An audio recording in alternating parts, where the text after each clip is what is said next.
الحمد للہ وکفا والصلاة والسلام علی عباده الذین اصطفى خصوصا علی افضلهم وخاتم النبیین محمد الامین وعلی آلہ وصحبہ اجمعین اما بعد۔ سورہ واقعہ جو اس گروپ کی اکثر صورتوں کے مانند 3 رکوعوں پر مشتمل ہے، سورہ قاف سے سورہ واقعہ تک کا جو یہ مکی صورتوں کا گروپ ہے، کل 7 صورتیں ہیں۔ ان میں سے 6 صورتیں وہ ہیں کہ جو 3 رکوعوں پر مشتمل ہے، صرف ایک استثناء ہے سورہ طور کا۔ اس کی کل آیات 96 ہیں۔ ان میں سے 56 آیات کا مطالعہ ہم نے پچھلے درس میں کر لیا تھا۔ اب جو باقی 40 آیات ہیں، ان کا انشاءاللہ مطالعہ 2 حصوں میں کریں گے، آج 18 آیات کا اور بقیہ 22 آیات کا انشاءاللہ آئندہ ہفتے کو۔ یہ جو 2 حصوں میں تقسیم ہو رہا ہے، یہ بقیہ سورہ واقعہ کا یہ حصہ، تو اس میں ایک بڑی خوبصورت تقسیم ہے کہ دونوں کے اختتام پر ایک نہایت عظیم آیت آتی ہے، فَسَبِّحْ بِاسْمِ رَبِّكَ الْعَظِيمِ۔ ہمارا آج کا درس بھی انشاءاللہ اسی آیت پر اختتام پذیر ہوگا، اور اگلا درس پھر انشاءاللہ اسی آیت پر ختم ہوگا، فَسَبِّحْ بِاسْمِ رَبِّكَ الْعَظِيمِ۔ یہ آیہ مبارکہ اس صورت میں 2 مرتبہ آئی ہے۔ جس طرح ہم نے پچھلی مرتبہ سورہ واقعہ کی 56 آیات کی تلاوت سنی تھی شیخ القراء محمود خلیل حسری رحمہ اللہ کی قرات کے ریکارڈ سے، اسی طرح آج بھی درس کے آغاز میں جو تلاوت عام طور پر میں کیا کرتا ہوں، اس کی بجائے انہی کی آواز میں آپ ان آیات کی سماعت فرمائیں گے، اور سلسلہ مضمون کو جوڑنے کے لیے 47ویں آیت سے اور پھر جو آج کی 18 آیات ہیں ان تک یہ تلاوت جو ہے ابھی آپ سماعت فرمائیں گے۔ متن پر نگاہ رکھیے، میں پچھلی مرتبہ قرات اور حسن الصوت بالقرآن اس کے ضمن میں احادیث بھی بیان کر چکا ہوں، اس کی جو خصوصی تاثیر ہے وہ بیان کر چکا ہوں، میرا اپنا ایک ذاتی تجربہ جو ہے وہ بھی بیان کر چکا ہوں۔ جو حضرات آج آئے ہیں پہلے نہیں تھے، اب ان کے لیے ایک ہی صورت ہے کہ وہ پچھلے درس کا بھی ریکارڈ جو ہے سنیں، تو انشاءاللہ یہ تمام باتیں ان کے سامنے بھی آ جائیں گی۔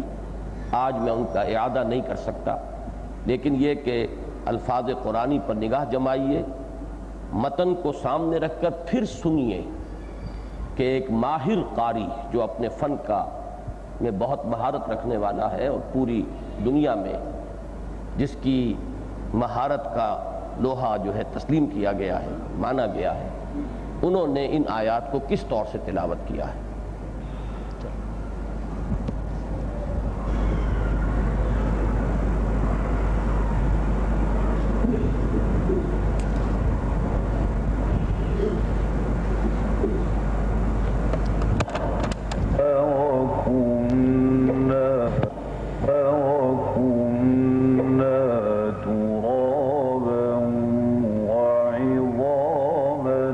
أَإِنَّا لَمَ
فشاربون شرب الهيم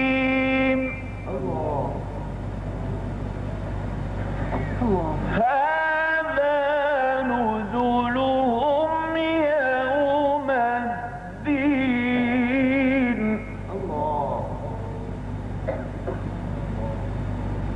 نحن خلقناكم فلولا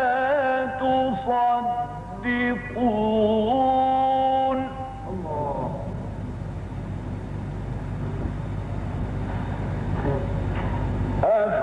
أفرأيتم ما تمنون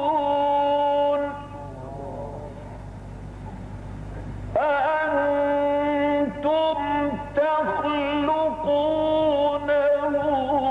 أم نحن الخالقون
تذكرة ومتاعا للمقوين فسبح باسم ربك العظيم.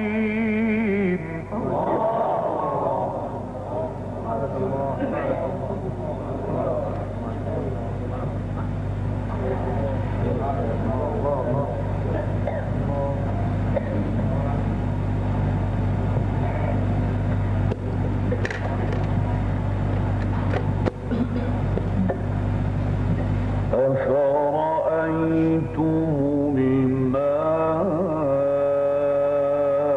الذي تشربون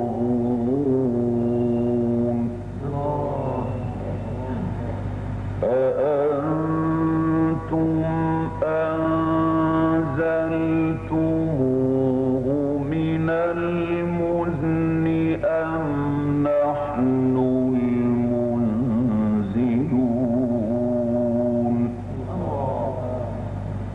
لو نشاء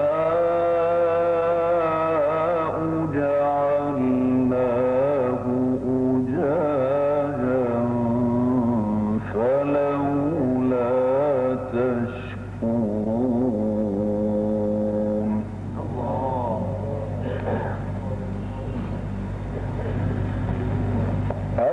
أفرأيتم النار التي تورون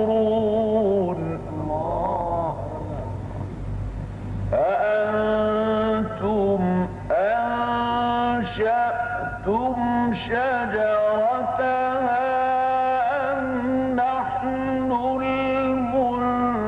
المنشئون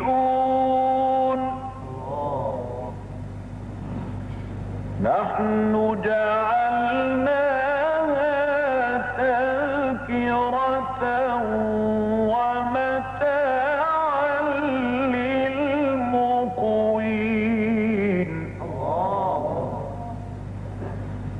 فسبح باسم ربك العظيم. صدق الله العظيم.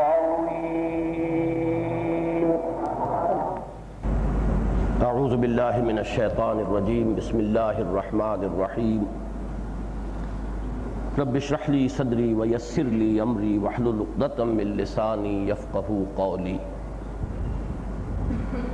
یہ بات اس سے پہلے میں متعدد مرتبہ عرض کر چکا ہوں کہ سورہ واقعہ اور سورہ رحمان یہ دونوں صورتیں جڑواں بہنوں کے مانند ہیں. ان کے مضامین میں بڑی گہری مشابہت بھی ہے اور بعض پہلوؤں سے ایک دوسرے کے مضامین کی یہ تکمیل کرتی ہیں. مولانا حمید الدین فراہی رحمۃ اللہ علیہ سے جو ایک تفسیر قرآن کا نیا مکتب فکر شروع ہوا ہے جس میں کہ نظم قرآن پر سب سے زیادہ زور ہے، اس کے ضمن میں مولانا امین احسن اصلاحی صاحب نے جو چند باتیں اور اپنی تحقیق کے نتیجے میں پیش کی ہیں ان میں سے ایک اہم بات یہ ہے کہ قرآن حکیم کی اکثر صورتیں جوڑوں کی شکل میں ہیں، اور ان جوڑوں کی شکل میں ہونے کا مطلب کیا ہے؟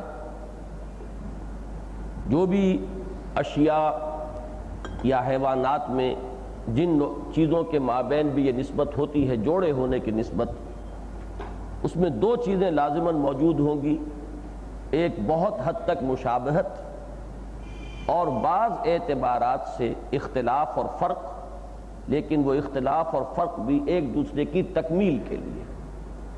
یہ نسبت زوجیت کی گویا کہ ایک وضاحت ہے. اس پہلو سے میں چاہتا ہوں کہ آج جتنا حصہ ہم سورہ واقعہ کا پڑھ چکے ہیں اس کے اور سورہ رحمان میں جو اس کے مشابہ اور مماثل جو حصہ ہے اس پر ایک نظر ثانی کر لیں تاکہ پھر آگے بڑھیں.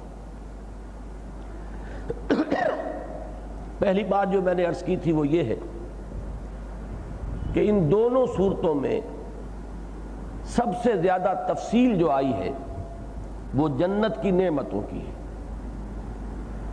قدر کم ذکر جو ہے وہ جہنم کے عذاب کا ہے۔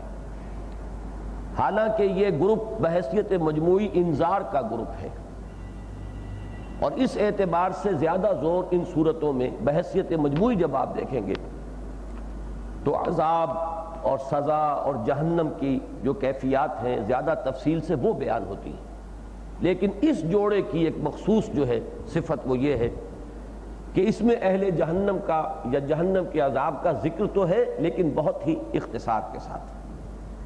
دونوں صورتوں میں نہایت تفصیل کے ساتھ ذکر جو ہے وہ اہل جنت کی نعمتوں جو اللہ تعالیٰ نے ان کے لیے فراہم کی ہیں ان کی تفصیل ہے۔ ویسے یہ کہ ان دونوں مضامین کو جمع کیجئے تو سورہ واقعہ کی 96 آیات میں سے 56 آیات وہ ہیں جو ہم پڑھ چکے ہیں، ان میں یہی مضمون آیا ہے، یا جنت کی نعمتوں کا ذکر ہے اور یا اہل جہنم کے عذاب کا۔ اسی طرح سورہ رحمان کی 78 آیات میں سے 42 آیات میں یہی مضمون ہے، گویا کہ دونوں صورتوں کا اکثر و بیشتر حصہ اسی مضمون پر مشتمل ہے۔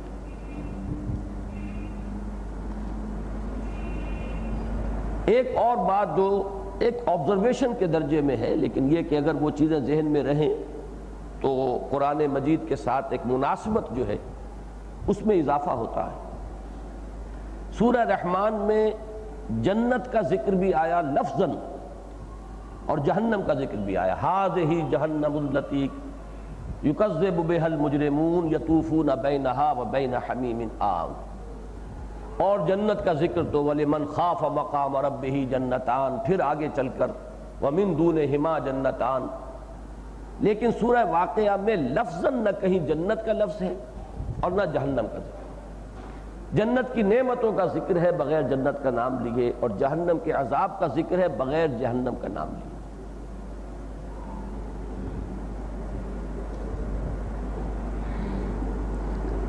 اس کے علاوہ ان دو صورتوں کے اندر ایک بہت بڑا فرق یہ ذرا نوٹ کر لیجئے کہ سورہ رحمان میں اول تا آخر انسانوں کے ذکر کے ساتھ ساتھ جنوں کا ذکر بالکل اس طرح جیسے تانا بانا ہوتا ہے اس طرح بنا ہوا ہے۔ 31 مرتبہ تو آیت دہرا کر آئی ہے، فَبِأَيِّ آلَاءِ رَبِّكُمَا تُكَذِّبَانِ، تثنیہ کا صیغہ ہے، اے انسانوں اور جنوں تم اپنے رب کی کن کن نعمتوں اور کن کن قدرتوں کا انکار کرو گے۔ پھر یہ کہ تخلیق کا ذکر آیا دونوں کا، خلق الانسان من صلصال کالفخار وخلق الجان من مارج من نار، پھر دونوں کا ذکر ہوا، سنفرغ لکم ایھا الثقلان۔ اس انداز میں خطاب قرآن مجید میں آپ کو کہیں اور نہیں ملے گا۔ یہ سورہ رحمان کا یوں سمجھئے کہ ایک خصوصی وصف ہے، یہ چیز آپ کو پورے قرآن میں کہیں اور نہیں ملے گی۔ پھر اسی طرح خطاب، یا معشر الجن والانس ان استطعتم ان تنفذوا من اقطار السماوات والارض فانفذوا لا تنفذون الا بسلطان۔ 2 مرتبہ مضمون آیا جنتوں کے ذکر میں، لم یطمثہن انس قبلہم ولا جان، اور یرسل علیکما، یہ بھی تثنیہ کا صیغہ ہے۔ یہ کل 36 مقامات بن جاتے ہیں اس سورہ رحمان میں کہ جس میں انسانوں کے ساتھ جنات کا ذکر بھی بالکل برابر مساوی انداز میں آ رہا ہے۔ سورہ واقعہ میں پوری صورت میں از ابتدا تا اختتام جنوں کا کہیں کوئی ذکر نہیں۔ یہ میں نے جیسا کہ عرض کیا ہے، میں اس کو کسی خاص مفہوم کے لیے نہیں بلکہ یہ کہ صرف ایک چیز آبزرویشن کے درجے میں کہ جو سامنے رہے، تاکہ ان دونوں صورتوں کا اگر آپ موازنہ کریں مضامین کا تو یہ پہلو جو ہے اس سے انشاءاللہ تعالیٰ ایک ذہنی تعلق جو ہے اس کے اندر اضافہ ہوگا۔ ایک بات اور نوٹ کرنے کی ہے کہ سورہ قیامہ میں ایک تو قیامت کا ذکر ہے جو کہ سورہ رحمان میں بھی ہے، لیکن اضافی طور پر سورہ قیامہ میں وہ قیامت صغریٰ جو ہے، موت، عالم نزع، جس کے لیے حدیث میں لفظ آیا ہے من مات فقط قامت قیامتہ، ایک قیامت تو ہوگی پورے عالم کی، لیکن ایک قیامت انفرادی ہے جو ہر انسان کے اوپر آتی ہے، اس کا ذکر بھی تفصیل کے ساتھ موجود ہے۔ وہ آخری حصے میں ہم دیکھیں گے، پڑھیں گے، جو اگلی مرتبہ زیر درس آئے گا۔ سورہ رحمان میں اس کا ذکر نہیں ہے۔ اسی طرح سورہ واقعہ میں بعث بعد الموت پر انتہائی زور بھی ہے اور اس کے لیے استدلال بھی ہے جو آج کے درس میں آئے گا۔ سورہ رحمان میں بعث بعد الموت کا ذکر تو ہے، لیکن یہ کہ اس شدت کے ساتھ نہیں اور اس کے لیے کوئی استدلال اور اس کے لیے دلائل کا کوئی ذکر وہاں موجود نہیں۔ تو بعض پہلوؤں سے یہ صورتیں ایک دوسرے سے مختلف ہیں اور بہت سے اعتبارات سے یہ ایک دوسرے سے بہت مشابہ ہیں۔ اب جو یہ باقی 40 آیات آ رہی ہیں، ان میں بھی جو مشابہت یا اختلاف کا پہلو ہے اسے نوٹ کر لیں۔ سورہ رحمان کی جو ابتدائی 36 آیات تھی اس کے مشابہ اب یہ آخری 40 آیات ہیں سورہ واقعہ کی۔ یہ میں پہلے عرض کر چکا ہوں کہ ترتیب عکسی ہے ان دونوں صورتوں میں۔ جو مضمون سورہ رحمان میں سب سے پہلے آیا ہے وہ سورہ واقعہ میں آخر میں آیا ہے، جو مضمون سورہ رحمان میں سب سے آخر میں آیا ہے سورہ واقعہ میں وہ پہلے آیا ہے۔ لہذا سورہ رحمان کی ابتدائی 36 آیات کے مضامین کا تقابل جو ہے وہ آپ دیکھیں گے کہ وہ سورہ واقعہ کی آخری 40 آیات میں ہے۔ اس میں جیسا کہ میں نے عرض کیا ابتدائی 4 آیات الرحمن علم القرآن خلق الانسان علمہ البیان، یہ میں تفصیل بیان کر چکا ہوں۔ عظمت انسان اور عظمت قرآن اور انسان کی سب سے بڑی صلاحیت بیان، اور اس کا نتیجہ کیا نکلتا ہے کہ انسان اپنی صلاحیت کو استعمال کرے قرآن کے سمجھنے اور سمجھانے میں، قرآن کے بیان کرنے میں۔ جیسے کہ حضور نے فرمایا کہ خیرکم من تعلم القرآن وعلمہ۔ اس کے مقابل میں آیات آئیں گی، اگرچہ تفصیلاً تو ہم ان کا اگلے درس میں مطالعہ کریں گے۔ وہ انہ لقرآن کریم فی کتاب مکنون لا یمسہ الا المطہرون تنزیل من رب العالمین افبہذا الحدیث انتم مدہنون وتجعلون رزقکم انکم تکذبون۔ وہ جو عملی نتیجہ نکلتا ہے جو وہاں محذوف تھا، میں نے حدیث کے حوالے سے اس کو واضح کیا، یہاں اس عملی نتیجے کی طرف بھی ایک تہدیدی انداز میں اشارہ ہے کہ ایسی کتاب کے بارے میں تم تساہل سے کام لے رہے ہو، تہاون سے، سہل انگاری سے، اس کی قدر و قیمت کا تم اندازہ نہیں کر رہے۔ افبہذا الحدیث انتم مدہنون، بلکہ اس سے بھی آگے بڑھ کر تم نے اپنی بدبختی یہ قرار دے لی ہے تجعلون رزقکم انکم تکذبون، کہ تم اسے جھٹلا رہے ہو۔ اور جھٹلانا بھی اچھی طرح جان لیجئے 2 طرح کا ہے، ایک ہے زبان سے جھٹلانا کہ یہ اللہ کی کتاب نہیں ہے، ایک اپنے عمل سے جھٹلانا ہے۔ اگر اس کتاب کی طرف توجہ نہیں ہے، اس کو پڑھنے پر طبیعت مائل نہیں ہے، اس کو سمجھنے کے لیے انسان اپنی صلاحیتیں اور اپنا وقت صرف کرنے کو تیار نہیں ہے، اس پر انسان عمل نہیں کر رہا ہے، تو چاہے زبان سے یہ مانتا ہو کہ میں اس قرآن کو کلام اللہ تسلیم کرتا ہوں، یہ اللہ کی کتاب ہے، لیکن گویا کہ اپنے عمل سے وہ اس کی تکذیب کر رہا ہے، وہ تکذیب عملی ہے جس کا یہاں ذکر ہو رہا ہے۔ افبہذا الحدیث انتم مدہنون وتجعلون رزقکم انکم تکذبون۔ تو سورہ رحمان کی وہ 4 آیات اور سورہ واقعہ کی یہ جو 6 آیات آئیں گی انشاءاللہ اگلی مرتبہ ہم دیکھیں گے، ان کا تفصیلی مطالعہ کریں گے لفظاً، تو ان دونوں کے مابین ایک ربط اور تعلق ہے۔ اس کے بعد سورہ رحمان میں آپ نے دیکھا تھا اللہ تعالیٰ کی خلاقی، صناعی، اس کی قدرت، اور پھر عجائبات تخلیق و تدبیر۔ آج جب میں غور کر رہا تھا تو مجھے یاد آیا کہ کبھی لاہور میں یہ جسے فیروز پور کی چنگی کہا جاتا تھا اور اب اسے چوک کرتبہ کہتے ہیں، یہاں ایک کوئی چھوٹا سا کارخانہ تھا عجائبات سن، یہ چپس کے بہت عمدہ چیزیں وہ بناتے تھے، کوئی گملے ہیں، کوئی بینچ ہیں۔ آج میں سوچ رہا تھا عجائبات تخلیق اور عجائبات تدبیر، اس کائنات میں اللہ کی تخلیق کے جو عجائب نظر آتے ہیں اور اللہ کی تدبیر کے جو کمالات کا مشاہدہ ہوتا ہے، سورہ رحمان میں ان کا ذکر شروع ہوا۔ وَالسَّمَاءَ رَفَعَهَا وَوَضَعَ الْمِيزَانَ، آگے چلیے وَالْأَرْضَ وَضَعَهَا لِلْأَنَامِ فِيهَا فَاكِهَةٌ وَنَخْلٌ وَالنَّخْلُ ذَاتُ الْأَكْمَامِ، پھر انسان کی تخلیق، جنوں کی تخلیق، پھر رب المشرقین والمغربین، پھر آگے چلیے مرج البحرین یلتقیان بینہما برزخ لا یبغیان، پھر انہی میں سے موتی نکل رہے، یخرج منہما اللؤلؤ والمرجان وَلَهُ الْجَوَارُ الْمُنشَآتُ فِي الْبَحْرِ كَالْأَعْلَامِ۔ اب یہ اللہ تعالیٰ کی تخلیق اور تدبیر، یہ 2 الفاظ نوٹ کر لیجئے، ان دونوں کے عجائبات کی طرف توجہ دلائی گئی ہے، اور اسے کہا جائے گا کہ یہ سادہ بیانیہ انداز ہے، یہ پلین نیریشن ہے، لیکن اس سورہ واقعہ میں جو حصہ اب ہم پڑھنے لگے ہیں ان میں وہی مضمون ہے، لیکن یہاں جو ہے استفہام تقریری، تم نے غور نہیں کیا کبھی تم کیا ٹپکاتے ہو؟ اس کو رحم مادر کے اندر تخلیق کرنے والا کون ہے؟ ہم ہیں کہ تم ہو؟ تم نے کبھی غور نہیں کیا؟ یہ جو تم کھیتی بوتے ہو، تم تو بیج ڈال کر فارغ ہو جاتے ہو، مٹی کی تاریکیوں میں اسے کون اگاتا ہے، کون پالتا ہے، کون اس کو پرورش کو دیتا ہے؟ تم نے کبھی غور نہیں کیا؟ یہ پانی جو ہے جو تم پیتے ہو، ان بدلیوں سے وہ ہم نے اسے نازل کیا یا تم نے نازل کیا ہے؟ اب یہ سب استفہام ہے بظاہر، لیکن استفہام تقریری اسے کہتے ہیں کہ اس کا جواب ایک ہی ہو سکتا ہے، پروردگار تو نے کیا، پانی تو نے برسایا۔ تم نے غور نہیں کیا آگ جلا لیتے ہو اور تمہارے کتنے کام اس آگ سے نکلتے ہیں؟ وہ درخت جس سے کہ تم یہ آگ جلاتے ہو وہ تم نے بنائے کہ ہم نے بنائے؟ یہ سارا انداز جو ہے آج کے ہمارے درس کا مضمون جو ہے وہ یہی ہے۔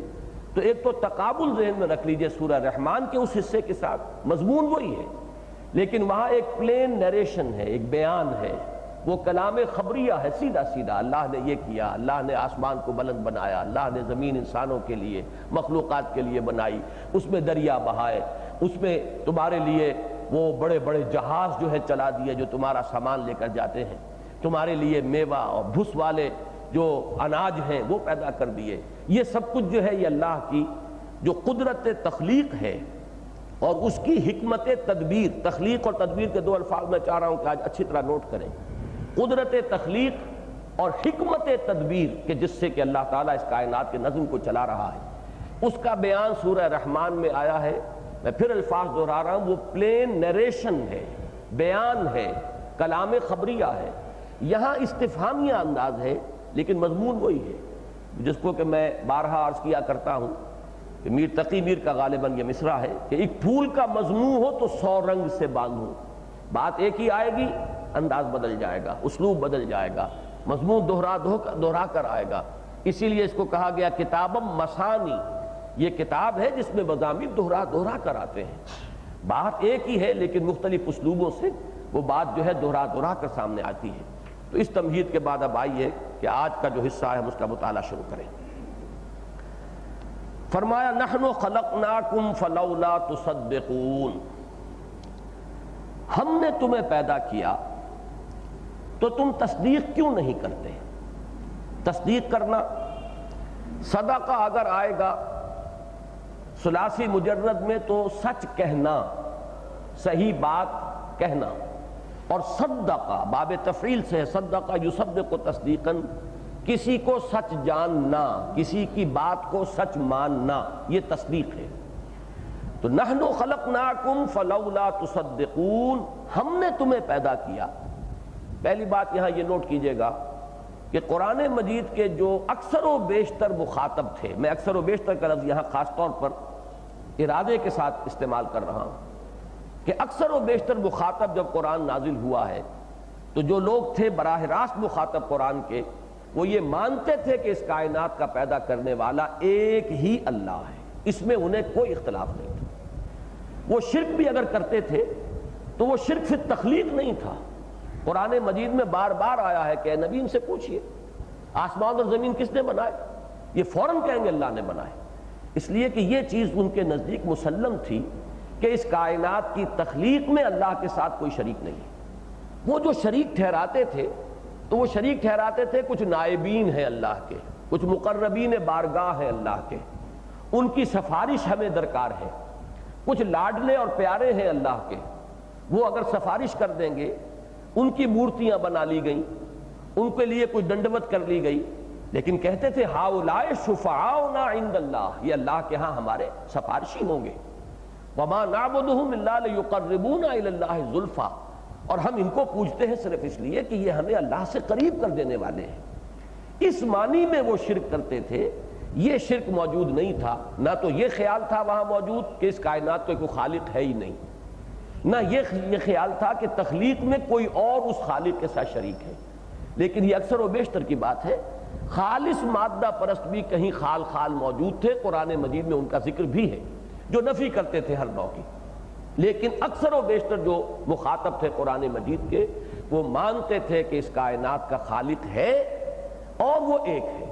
تو اسی کے حوالے سے جب گفتگو ہوگی تو ظاہر بات ہے اصول یہی ہوتا ہے کہ جو مخاطب کے اور آپ کے درمیان قدر مشترک ہے اس سے بات شروع کیجئے، جو بات وہ بھی مانتا ہے وہاں سے بات آگے بڑھائیں گے تو بات نتیجہ خیز ہوگی۔ اور اگر کوئی مابہل اختلاف یا مابہل افتراق کوئی مسئلہ ہے وہاں سے بات شروع کریں گے تو وہ نتیجہ خیز نہیں ہوگی۔ پھر آپ کو نیچے اتر کر تلاش کرنا چاہیے کہ میرے اس کے مابین قدر مشترک کوئی ہے کہ نہیں۔ اس انداز میں یہاں بات شروع ہو رہی ہے، نحن خلقناکم، ہم نے تمہیں پیدا کیا، اور یہ گویا کہ محذوف مانیے یہاں پر، تم بھی مانتے ہو کہ ہم نے تمہیں پیدا کیا، فلولا تصدقون۔ اب اس کا ایک منطقی نتیجہ یہ ہے پھر تمہیں ہماری تصدیق کرنی چاہیے۔ یہ بات نوٹ کر لیجئے کہ یہاں پر تصدیق کا مفعول کوئی مذکور نہیں ہے۔ کس کی تصدیق؟ اگر ہم اس سورہ مبارکہ کے سیاق اور سباق کو اگر اس وقت نہ دیکھیں، اس آیت سے پہلے جو مضمون تھا اور اس آیت کے بعد جو مضمون ہے، تو سادہ سی بات بنے گی فلولا تصدقوننا، پھر تم ہماری بات کیوں نہیں مانتے، ہماری بات کی تصدیق کیوں نہیں کرتے؟ ہم تمہیں بتا رہے ہیں کہ جیسے ہم نے تمہیں پہلے پیدا کیا ہے اسی طرح ایک مرتبہ پھر ہم تمہیں اٹھا لیں گے مردے کے بعد۔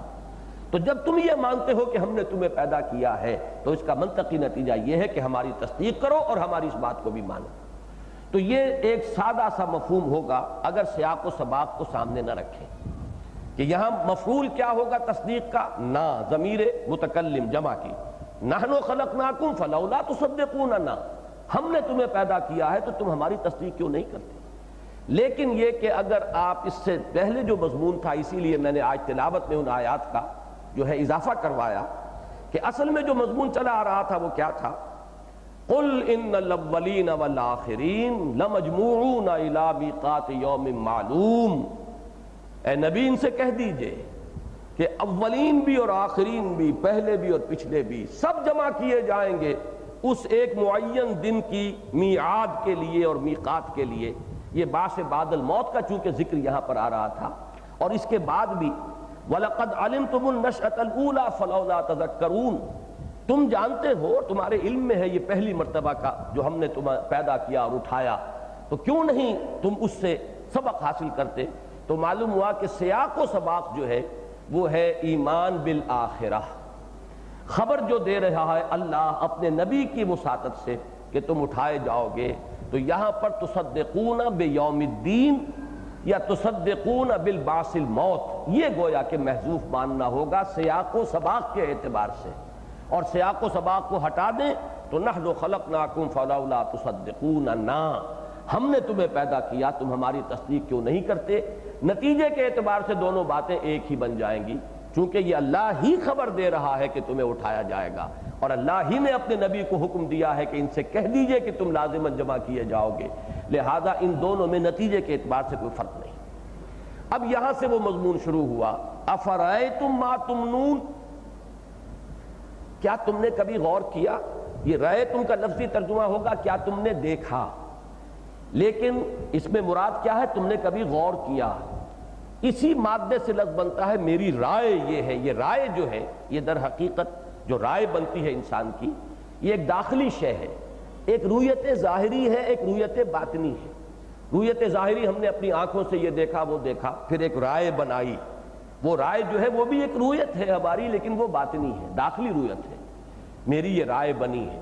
تو افرأیتم، یہ گویا کہ جو اندرونی ایک کیفیت ہے اس کی طرف اشارہ کیا جا رہا ہے، کیا تم نے کبھی غور نہیں کیا، تم نے سوچا نہیں؟ ما تمنون، وہ کیا شے ہے جو تم ٹپکا دیتے ہو؟ یہ جو بھی تعلق زن و شو ہے، اور شوہر جو بھی اپنی بیوی کے اندام نہانی میں جو ٹپکاتا ہے منی کا ایک قطرہ، اس کی طرف اشارہ ہو رہا ہے کہ ذرا اس کی حقیقت پر تم نے غور کیا؟ تم تو یہ کر کے فارغ ہو گئے، اب تخلیق بقیہ کون کر رہا ہے؟ اَأَنْتُمْ تَخْلُقُونَهُ أَمْ نَحْنُ الْخَالِقُونَ، کیا تم اس نطفے کو اب پال رہے ہو اور پروان چڑھاتے ہو اور اس کی صورت گری کرتے ہو اور اس میں نقوش پیدا کرتے ہو اور اس میں صلاحیتیں پیدا کرتے ہو؟ کون کرتا ہے؟ تم کرتے ہو کہ ہم کرتے ہیں؟ اَأَنْتُمْ تَخْلُقُونَهُ أَمْ نَحْنُ الْخَالِقُونَ، کیا اس کو اب تخلیق تم کرتے ہو یا ہم کرتے ہیں؟ بالکل اسی طرح کا یہ مضمون جو ہے سورہ قیامہ میں آیا ہے، أَلَمْ يَكُ نُطْفَةً مِّن مَّنِيٍّ يُمْنَىٰ، کیا یہ انسان نہیں تھا نطفے ایک منی کا ایک بوند، ایک جسے کسی جگہ پر مائی مہین بھی کہا گیا ہے، بڑا حقیر سا پانی، وہ ہے کہ جو انسان کی اصل حقیقت ہے۔ الم یک نطفۃ من منی یمنی ثم کان علقۃ فخلق فسوى فجعل منه الزوجین الذکر والانثى الیس ذلک بقادر علی یحیی الموتى۔ اس نطفے کو اللہ تعالیٰ نے علقہ بنایا، اسی کی تخلیق ہوئی، اسی میں سے کسی کو مرد کسی کو عورت بنا دیا، کوئی لڑکا ہے کوئی لڑکی ہے، تو وہ اللہ جو یہ سب کچھ کرنے پر قادر ہے، کیا تمہارا یہ خیال ہے کہ وہ اس پر قادر نہیں ہوگا کہ وہ مردہ کو زندہ کر سکے، مردہ کو پھر دوبارہ حیات جو ہے عطا فرما سکے؟ تو یہ مضمون قرآن مجید میں اس تخلیق سے جو ہمارے علم میں ہے اس سے دلیل لانا، اس تخلیق کی جس کی خبر ہمیں دی جا رہی ہے، وہ ہمارے مشاہدے سے باہر کی چیز ہے، لیکن یہ ہمارے مشاہدے کی چیز ہے۔ اس مشاہدے سے سمجھانا یہ مقصود ہے کہ اللہ کی خلاقی، اس کی قدرت کا کوئی اندازہ کرو، تو پھر یہ در حقیقت تمہیں خود محسوس ہو جائے گا کہ ایسی ہستی کے بارے میں یہ اگر ذہن میں اشتباہ بھی پیدا ہوتا ہے کہ وہ دوبارہ کیسے پیدا کر سکتا ہے، یہ تمہارے اپنے ذہن کی تنگی ہے، یہ انتہائی غیر منطقی اور غیر معقول بات ہوگی۔ الیس ذالک بقادر علی یحیی الموتى، تو وہی بات ہے جو یہاں پر آئی ہے۔ ایک بات اس میں اور نوٹ کر لیجئے، خلق کا لفظ یہاں آیا ہے نحن خلقناکم، اور پھر انتم تخلقونہ ام نحن الخالقون۔ کچھ بنیادی باتیں ہیں قرآن مجید کے فلسفہ اور حکمت کے اعتبار سے، وہ یہاں نوٹ فرما لیں۔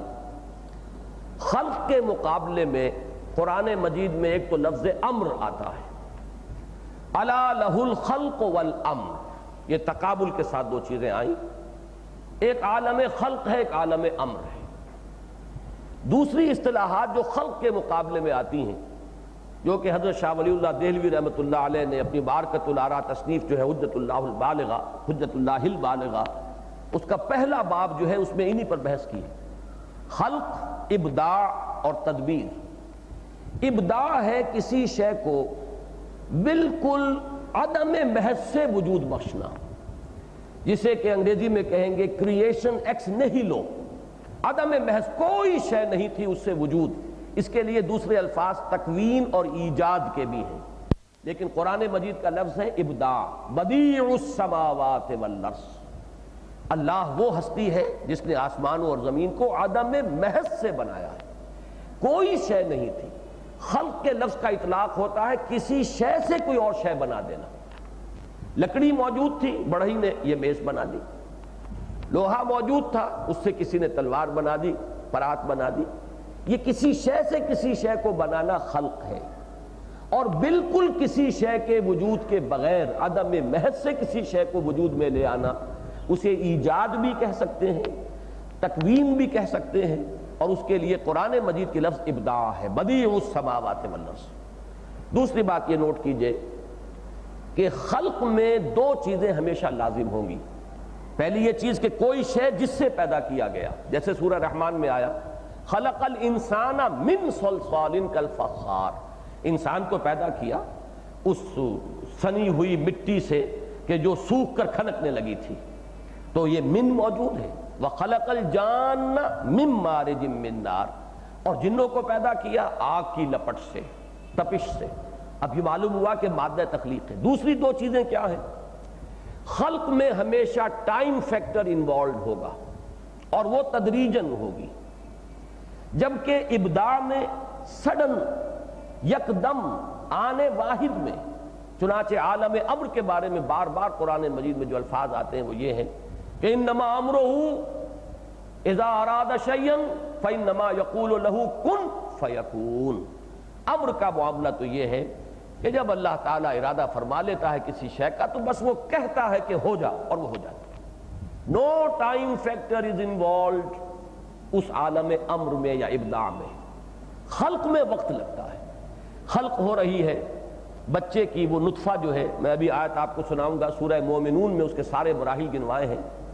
ثم خلقنا النطفة علقة فخلقنا العلقة مضغة فخلقنا المضغة عظاما فكسونا العظام لحما ثم انشأناه خلقا آخر۔ اب یہ درجہ بدرجہ تدریجاً وہ نطفہ جو ہے وہ بچے کی تکمیل تک 9 مہینے اور چند دن لے رہا ہے رحم مادر کے اندر، یہ وقت لگا ہے۔ اسی طرح آم کی گٹھلی سے آم کے درخت کے مکمل ہونے تک وقت لگے گا۔ اسی طرح آسمانوں اور زمین کی تخلیق میں ہمیشہ 6 ایام کا ذکر آیا ہے۔ خلق السماوات والارض وما بینہما فی 6 ایام، اس نے پیدا کیا آسمانوں اور زمین کو اور جو کچھ ان کے مابین ہے 6 دنوں میں۔ اور وہ دن ظاہر بات ہے کہ یہ 24 گھنٹے والے ہمارے دن نہیں ہیں، اللہ تعالیٰ کا دن 50,000 برس کا بھی ہے، 1,000 برس کا بھی ہے، جس کو جدید اصطلاح میں ملینمز کہا جاتا ہے۔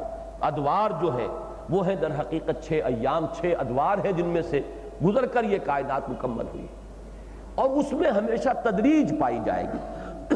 تو 3 چیزیں گن لیجئے، خلق میں کوئی مادہ تخلیق ہوگا لازماً جس سے کوئی شے بنائی جائے گی۔ نمبر 2 اس میں ٹائم فیکٹر انوالوڈ ہوگا۔ نمبر 3 اس میں تدریج ہوگی، جبکہ امر میں یا ابداع میں یا تکوین میں ان تینوں میں سے کوئی چیز نہیں۔ نہ کوئی مادہ تخلیق پہلے سے موجود ہوگا، نہ کوئی ٹائم انوالوڈ ہوگا، تو بالکل ایسا انما وما امرنا الا واحدۃ کلمح بالبصر، یہ سورہ قمر کے آخری حصے میں آیت ہم پڑھ چکے ہیں۔ وہ تو بس نگاہ کا ادھر سے ادھر ہو جانا، اس لیے کہ ہماری زبان میں اب کوئی اور لفظ ہے نہیں جس میں کہ آپ کہہ سکیں کہ نفی ہے وقت کی، بالکل یہی ہے کہ پلک جھپک دینا، نگاہ کا ادھر سے ادھر ہو جانا۔ اب اس سے زیادہ کس طریقے سے آپ سمجھائیں گے کہ کوئی وقت اس میں لگتا ہی نہیں؟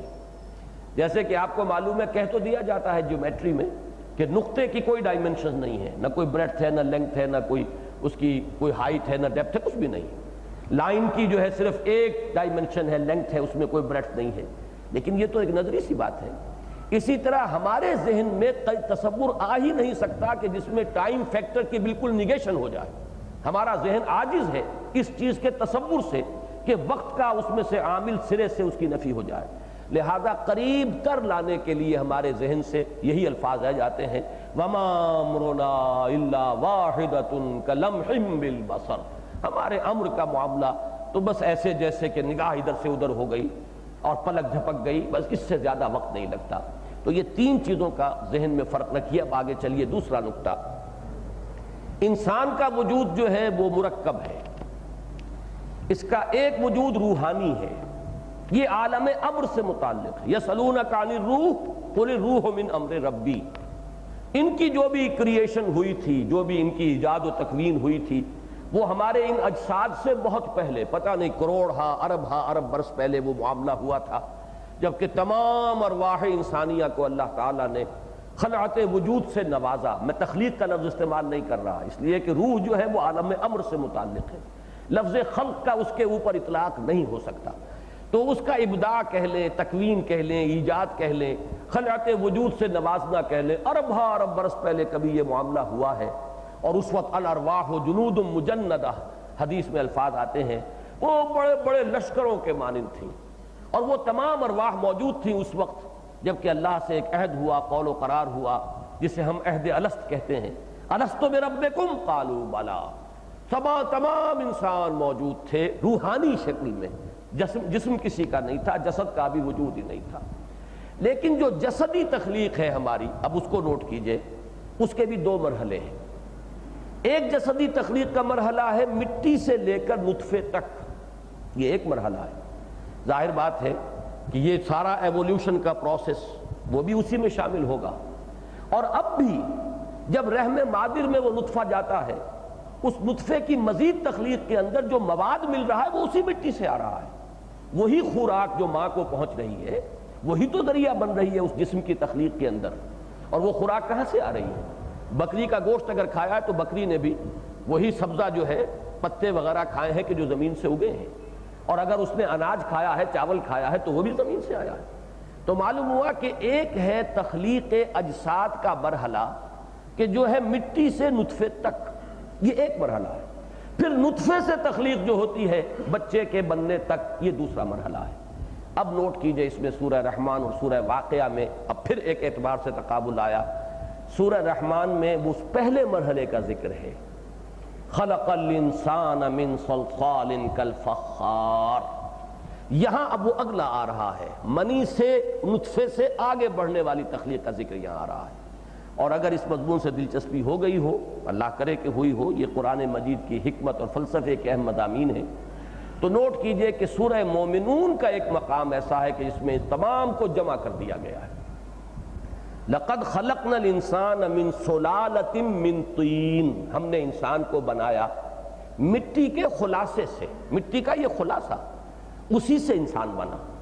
اس کے بعد لفظ ثم آیا، ثم جعلناہ نطفۃ فی قرار مکین، ثم خلقنا النطفۃ علقۃ فخلقنا العلقۃ مضغۃ فخلقنا المضغۃ عظاما فکسونا العظام لحما، پھر ہم نے اس نطفے کو علقہ بنایا، پھر علقے کو تخلیق فرمایا مضغے کی شکل میں، پھر مضغے کو تخلیق فرمایا ہڈیوں کی صورت میں، پھر ہڈیوں کے اوپر گوشت چڑھایا۔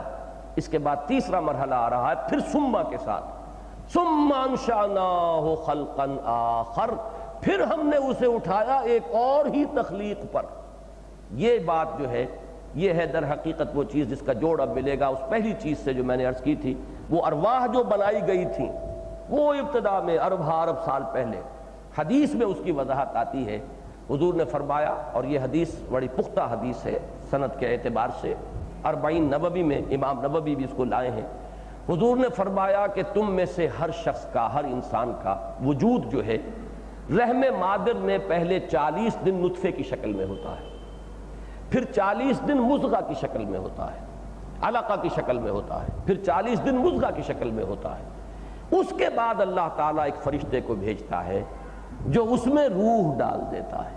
وہ روح جو وہاں اس وقت جو اللہ کے خزانوں میں کہیں جمع ہے، وہ جنود مجندہ کی شکل میں ہے، کہیں کسی کولڈ سٹوریج میں ہے، وہ روح جو ہے جس انسان کا جسد اب تیار ہو گیا ہے رحم مادر میں، 120 دن کے بعد، یہ 3 مرحلے 40 دن کے حضور نے گنوائے ہیں، 120 دن بنے، 4 مہینے کے بعد اس کے اندر وہ روح لا کر شامل کر دی جاتی ہے۔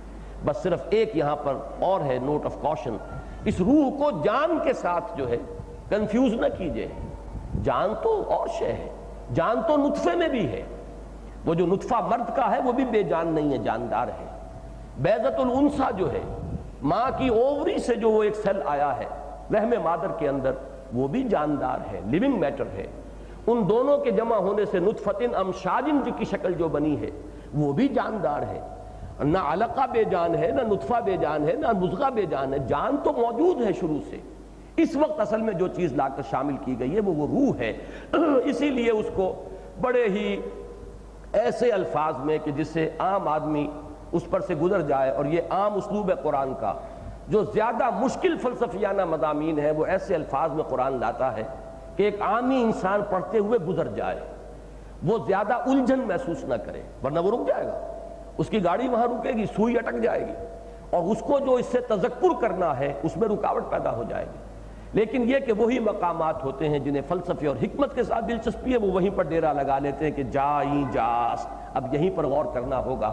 چنانچہ دیکھیے الفاظ بدل دیے، وہاں پہ لفظ خلق بھی نہیں لائے، ثم انشأناہ خلقا آخر، پھر ہم نے اسے اٹھایا ایک اور ہی خلق پر، لفظ انشاء لائے ہیں یہاں پر۔ اب آپ غور کیجئے، وہ لفظ انشاء میں خاص طور پہ نوٹ کرانا چاہتا ہوں، آج کے درس میں یہ بار بار آئے گا۔ انشاء کا لفظ جو ہے وہ ان تمام مراحل کو کور کرتا ہے، روحانی تخلیق کے لیے بھی آ سکتا ہے، جسدی تخلیق کے جو مٹی سے لے کر نطفے تک مرحلہ ہے اس کے لیے بھی آ سکتا ہے، نباتات کے لیے بھی آ سکتا ہے، حیوانات کے لیے بھی آ سکتا ہے، اور انسان کی پھر یہ جو رحم مادر کے اندر اس کا جو یہ مرحلہ جنین کی تخلیق کا ہے اس پر بھی آ سکتا ہے۔ یہ جامع ترین لفظ ہے۔ اور ایک بات نوٹ کر لیں، اس سورہ مبارکہ کا خاص لفظ انشاء ہے۔ اس کی وجہ کیا ہے؟ میں نے آج نوٹ کیا، معجم المفہرس کے حوالے سے گنتی کی، کل 28 مقامات پر لفظ انشاء کے مشتقات آئے ہیں، کل 28۔ ان میں سے 6 جو ہے صرف سورہ واقعہ میں۔ اس سورہ کا خاص لفظ انشاء ہے، اس کو سمجھ لیجئے تاکہ پھر آگے بار بار مجھے اس کو دہرانا نہ پڑے۔ نشا کے معنی ہے اٹھنا، یہ نشا ہے والا نہیں ہے، وہ نشا پلا کے گرانا تو سب کو آتا ہے، وہ نشا ہے کے ساتھ ہے۔ یہ نشا حمزہ کے ساتھ ہے، نون شین اور حمزہ، نشا۔ نشا کے معنی اٹھنا، اسی سے لفظ نشأہ، نشأت بنا ہے وَلَقَدْ عَلِمْتُمُ النَّشْأَةَ الْأُولَى، یہ نشأۃ کا لفظ جو آ رہا ہے یہ اسی سے بنا ہے، اٹھان۔ یہی لفظ پچھلے درس میں آ چکا، اِنَّا أَنشَأْنَاهُنَّ إِنشَاءً ثُمَّ جَعَلْنَاهُنَّ أَبْكَارًا عُرُبًا أَتْرَابًا لِأَصْحَابِ الْيَمِينِ۔ تو وہ جو بھی اللہ تعالیٰ اہل جنت کے لیے، اصحاب یمین کے لیے جو ازواج مطہرات تیار کر رہا ہے، وہ ان کے لیے فرمایا ہم ان کو اٹھان پر اٹھا رہے ہیں، بہت اعلیٰ اٹھان پر، پھر ہم ان کو کنواری عورتوں کی شکل دیں گے۔ تو یہ انشاء ہے۔ اسی طریقے سے یہاں لفظ آ رہا ہے درختوں کے لیے بھی، اَأَنتُمْ أَنشَأْتُمْ شَجَرَتَهَا، اس آگ کے لیے جو درخت ہے کیا تم نے اس کو اٹھایا، پروان چڑھایا؟ ام نحن المنشئون، یا ہم ہیں اس کے اٹھانے والے؟ تو یہاں آپ دیکھیے کہ یہ لفظ بہت تکرار کے ساتھ آ رہا ہے۔ تو نشا ثلاثی مجرد میں آئے گا اٹھنا، بڑھنا، پروان چڑھنا۔ یہی لفظ اصل میں واو، کیونکہ حروف علت ایک دوسرے سے بدل جاتے ہیں، نشو و نما، تو واو جو یہاں پر آ گیا لفظ وہی ہے نشا، لیکن حمزہ یہاں واو سے بدل گیا ہے۔ نشو و نما، کسی چیز کا پروان چڑھنا۔ انشاء کے معنی ہوں گے کسی چیز کو پروان چڑھانا، اٹھانا، ابھارنا، بڑھانا، ترقی دینا۔ اور یہ لفظ ہمارے ہاں مستعمل ہے انشاء، مضمون نویسی کے لیے۔ منشی کا لفظ کسی زمانے میں کسی پڑھے لکھے شخص کے لیے بہت ہی احترام اور اکرام اور اعزاز کا لفظ ہوتا تھا کہ بہت منشی آدمی ہے، یعنی ان کے اندر انشاء کی صلاحیت ہے، انشاء پردازی جسے ہم کہتے ہیں آج کل، مضمون نویسی۔ آپ کو معلوم ہے کہ مختلف محکموں میں بھی وہ لوگ جو ڈرافٹنگ سب سے اعلیٰ کرتے ہوں، وہ ججز کے جو ججمنٹ سب سے بہترین لکھتے ہوں، اس لیے کہ وہ انشاء ہی تو ہے۔ ڈرافٹنگ جو ہے، کچھ سیکریٹری ڈرافٹنگ کر رہا ہے تو وہ ایک انشاء ہے۔ اس طرح ججمنٹ جو لکھ رہا ہے جج، وہ بھی ایک انشاء ہے۔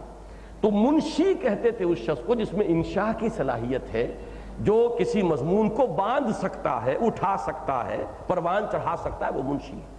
تو اس لفظ کی اصل حقیقت کو اگر آپ نے سمجھ لیا ہے تو اب ذرا آگے چلیے۔ نحن خلقناکم فلولا تصدقون افرأیتم ما تمنون انتم تخلقونہ ام نحن الخالقون، کیا تم نے کبھی غور کیا تم کیا چیز ٹپکا دیتے ہو؟ کیا تم اس کو تخلیق کرتے ہو؟ اور یہ تخلیق کے لیے ایک جگہ قرآن مجید میں الفاظ آئے سورہ زمر میں، خلقا من بعد خلق فی ظلمات ثلاث، ایک خلق کے بعد دوسرا خلق اور پھر اس کے بعد خلق، اور تہری اندھیروں کے اندر، اندھیاروں کے اندر۔ آپ رحم مادر کا تصور کریں کہ ایک تو یہ ایبڈومینل وال ہے کہ جو کور کیے ہوئے ہے، اس کی ایک ظلمت ہے، اس کے اندر اندھیرا ہے، پھر وہ رحم کی دیوار ہے، وہ جو ہے وہ خود ایک دوسری فصیل ہے، پھر وہ جھلی ہے کہ جو بچے کی جب پیدائش ہوتی ہے تو اس کے ساتھ ہی وہ جھلی بھی جو ہے وہ باہر آتی ہے۔ تین اندھیاروں کے اندر اللہ تعالیٰ تخلیق فرما رہا ہے اس نطفے کو، اس منی کی ایک بوند کو، اس مائع مہین کو، نطفہ، علقہ، مضغہ، ہڈیوں پر گوشت، اور پھر یہ کہ اسی کے اندر یہ تمام ہمارے اعضاء و جوارح، یہ آنکھیں، یہ کان، یہ صلاحیتیں، یہ باطنی استعدادات، پھر یہ کہ کسی کو نر بنایا، کسی کو مادہ بنایا، کوئی لڑکا ہے کوئی لڑکی ہے، پورا جسمانی نظام مختلف، ان کا نفسیاتی نظام مختلف، یہ ساری چیزیں داخلی اور باطنی، یہ سب کچھ ایک اس بوند سے بنا رہا ہے۔ کون بنا رہا ہے؟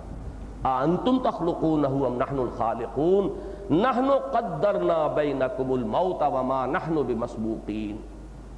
یہ ذرا مشکلات القرآن میں سے ہے یہ آیت جو اب آگے آ رہی ہے۔ ہم نے تمہارے مابین موت کو مقدر کر دیا ہے اور ہم ہرگز ہارے ہوئے نہیں ہیں۔ مسبوق کا لفظ پہلے سمجھ لیجئے، آسان ہے، جیسے کہ میں نے پہلے بھی بتایا تھا، سبقہ کہتے ہیں آگے نکل جانا، مسبوق وہ کہ جس سے کوئی آگے نکل گیا ہو۔ اگر دوڑ ہو رہی ہے، مسابقت ہو رہی ہے، تو جو آگے نکل گیا وہ جیتا، جو پیچھے رہ گیا وہ ہارا۔ تو یہاں پر یہ لفظ آ رہا ہے عاجز ہونے کے معنی میں۔ ہم ہرگز عاجز نہیں آئے ہیں، ہم ہرگز ہارے ہوئے نہیں ہیں، ہم ہرگز تھکے ہوئے نہیں ہیں۔ جیسے کہ سورہ قاف میں آیا افعینا بالخلق الاول بل انتم بل ہم فی خلق، کیا ہے، فی لبس من خلق جدید۔ ان لوگوں کے ذہنوں میں شکوک و شبہات ہو گئے ہیں، ہمیں پہلی مرتبہ کی تخلیق نے تھکا تو نہیں دیا۔ ہمارا تصور یہ ہے کہ کتنی بھی کسی میں قوت ہو آخر ایگزہاسٹ ہو جاتی ہے، بڑے سے بڑا قوی اور توانا انسان جو ہے ایک وقت میں آ کے تھک جاتا ہے. گاما پہلوان ہو، کوئی پہلوان ہو، کچھ دیر کے بعد آخر اس کے قوا جو ہے وہ ڈھیلے پڑتے ہیں. لیکن اللہ کی قدرت، اس کے اندر کہیں بھی کوئی اضمحلال پیدا نہیں ہوتا. افعینا بالخلق الاول، کیا ہم عاجز آ گئے، ہم تھک گئے، ہماری قوت خلاقی ختم ہو گئی پہلی مرتبہ کی تخلیق سے. وہی مفہوم ہے مسبوقین، ہم کوئی ہار نہیں گئے، تھکے ہارے نہیں ہیں، ہمیں کسی نے شکست نہیں دے دی ہے، ہماری خلاقی کی قدرت کا خزانہ جو ہے وہ ختم نہیں ہو گیا ہے. الا ان نبدل امثالکم، اس چیز سے ہم عاجز نہیں آ گئے ہیں کہ ہم تمہاری ہی طرح کے تبدیل کر دیں، ہم تبدیل کر دیں تمہاری ہی مثل. وَنُنشِئَكُمْ، یہ پھر لفظ انشاء آ گیا، وَنُنشِئَكُمْ فِي مَا لَا تَعْلَمُونَ، اور تمہیں پھر اٹھائیں اس میں جسے تم نہیں جانتے. میں نے ابھی صرف لفظی ترجمہ کیا ہے، یہ آیات ذرا مشکلات میں سے ہیں، اس پر ذرا توجہ کرنی پڑے گی. پہلی بات تو غور کیجئے کہ مسبوقین کا لفظ قرآن مجید میں دو جگہ آیا ہے. ایک تو یہ آیت مبارکہ ہے وَمَا نَحْنُ بِمَسْبُوقِينَ عَلَىٰ أَن نُبَدِّلَ أَمْثَالَكُمْ، ہم ہرگز عاجز نہیں آئے، ہارے نہیں، تھکے نہیں اس سے کہ ہم تم جیسے بدل سکیں. یہ مضمون آیا ہے سورہ معارج میں بھی، فَلَا أُقْسِمُ بِرَبِّ الْمَشَارِقِ وَالْمَغَارِبِ إِنَّا لَقَادِرُونَ عَلَىٰ أَن نُبَدِّلَ خَيْرًا مِّنْهُمْ وَمَا نَحْنُ بِمَسْبُوقِينَ. تو میں قسم کھاتا ہوں مشرق اور مغربوں کے پروردگار کی کہ ہم اس پر قادر ہیں کہ تم سے بہتر تبدیل کر دیں. یہاں پر ذرا فرق کیجئے گا، یہاں ہے نبدل خیرا منہم، یہاں آیا ہے ان نبدل امثالکم، اس میں فرق ہے ذرا سا، وہ میں بیان کر دوں گا. الا نبدل خیرا منہم، ہم ان سے بہتر تخلیق فرما سکتے ہیں. وما نحن بمسبوقین، اور ہم کوئی تھکے ہارے نہیں ہیں، ہماری قوت خلاقی جو ہے وہ ختم نہیں ہو گئی. دوسری مثال اس کی آ رہی ہے سورہ دہر میں، نبدل امثالکم کے اعتبار سے. سورہ دہر کی آیت ہے نحن خلقناہم وشددنا اسرہم وَإِذَا شِئْنَا بَدَّلْنَا أَمْثَالَهُمْ تَبْدِيلًا، ہم نے ہی تو انہیں پیدا کیا، ان کے جوڑ بند جو ہے خوب مضبوط ہم نے بنائے. اثر کہتے ہیں بندھن کو، کوئی بھی بندش ہو، بندھن ہو، جوڑنے والی شے ہو. اسیر کہتے ہیں جو بندھا ہوا انسان ہے، گرفتار ہے، قید میں ہے، اسیر ہے. اسرا کہتے ہیں لوگوں کا ایک خاندانی نظام جس میں وہ ایک دوسرے کے ساتھ بندھے ہوئے ہوتے ہیں، وہ اسرا ہے. تو ہم نے ان کے جوڑ بند مضبوطی کے ساتھ جو ہے ان کو استوار کیا ہے. نحن خلقناہم وشددنا اسرہم وَإِذَا شِئْنَا بَدَّلْنَا أَمْثَالَهُمْ تَبْدِيلًا، اور ہم جب چاہیں، اس میں اذا شئنا کے اندر بڑی شان ہے کہ اس میں بھی کوئی یہ نہیں ہے کہ کوئی وقت لگے گا، ہماری تکان دور ہو جائے گی تو پھر دوبارہ ہم بنانے کے قابل ہوں گے. جیسے کہ ہمارے اندر بھی ہوتا ہے کہ کچھ کام کرنے کے بعد تھک جائیں تو کچھ آرام کرنے کے بعد، تکان دور کرنے کے بعد پھر ہم کوئی کام کر سکتے ہیں دوبارہ. لیکن نہیں، اذا شئنا بدلنا امثالہم تبدیلا، ہم تو جب چاہیں ان جیسے جو ہے اور تخلیق کر سکتے ہیں. یہ تین مقامات جو سامنے آ گئے، القرآن یفسر بعضہ بعضا کے اعتبار سے میں نے آپ کے سامنے رکھے ہیں. اس کے دو مفہوم لیے گئے ہیں.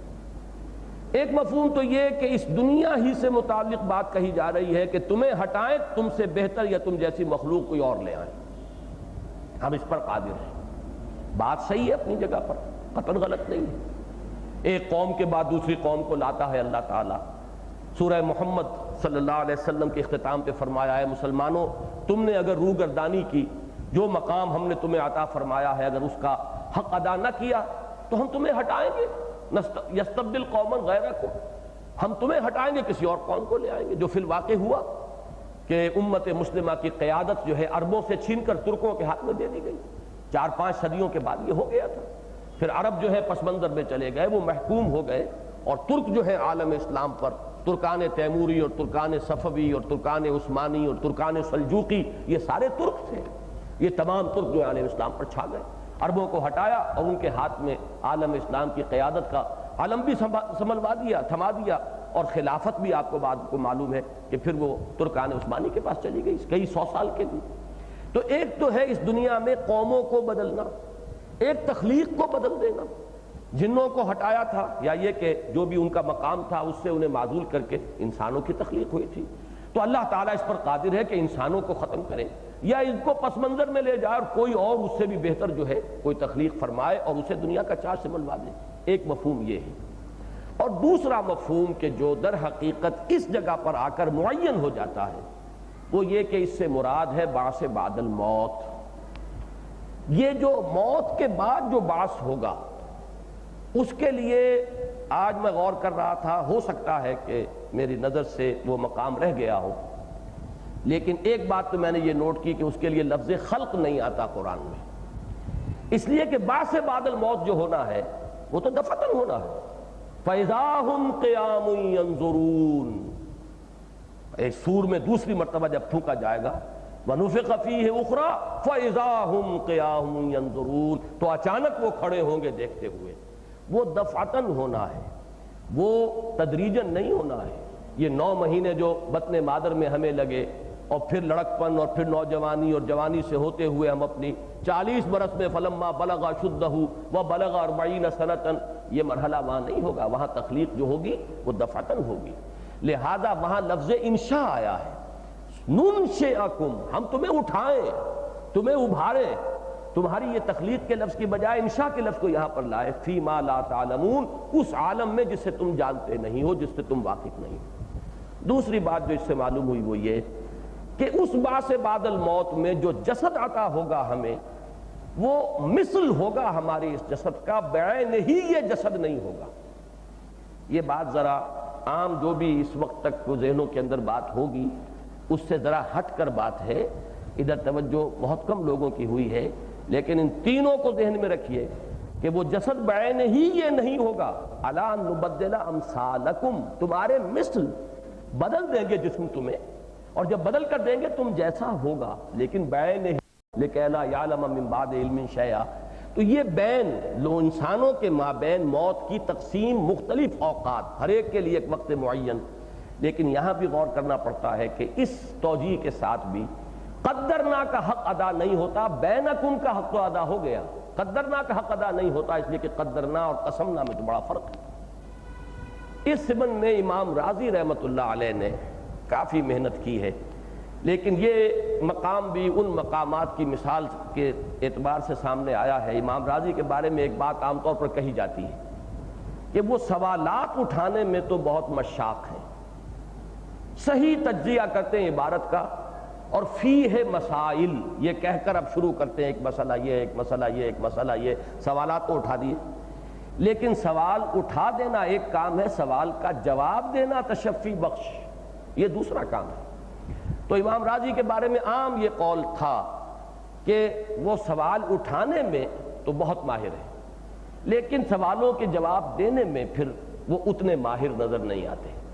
مجھے اس آیت میں اس کی ایک مثال ملی ہے، اور ہماری قرآن اکیڈمی میں استاذ آئے ہیں نئے، مولانا ولایت حسین صاحب برماوی، انہوں نے اس سلسلے میں میری مدد کی کہ امام رازی نے جو بحث کی ہے اس پر اس کا خلاصہ نکالا، لیکن تنقید بھی کی. امام رازی نے کہا کہ یہاں دیکھیے یا تو ہو سکتا تھا قدرنا فیکم الموت، یا ہوتا قدرنا لکم الموت. ان دونوں کے اندر یہ خرابیاں پیدا ہوتی تھیں، لہذا ان کو چھوڑ کر قدرنا بینکم کا لفظ استعمال کیا گیا. بینکم کی کوئی خود اپنی جگہ پر حکمت وہ بیان نہیں کر سکے. اس کو صرف یہ کہ بینکم کی بجائے جو الفاظ آ سکتے تھے ان پر تنقید کر کے کہ یہ ہوتا تو یہ خرابی واقع ہوتی، یہ ہوتا تو یہ خرابی واقع ہوتی.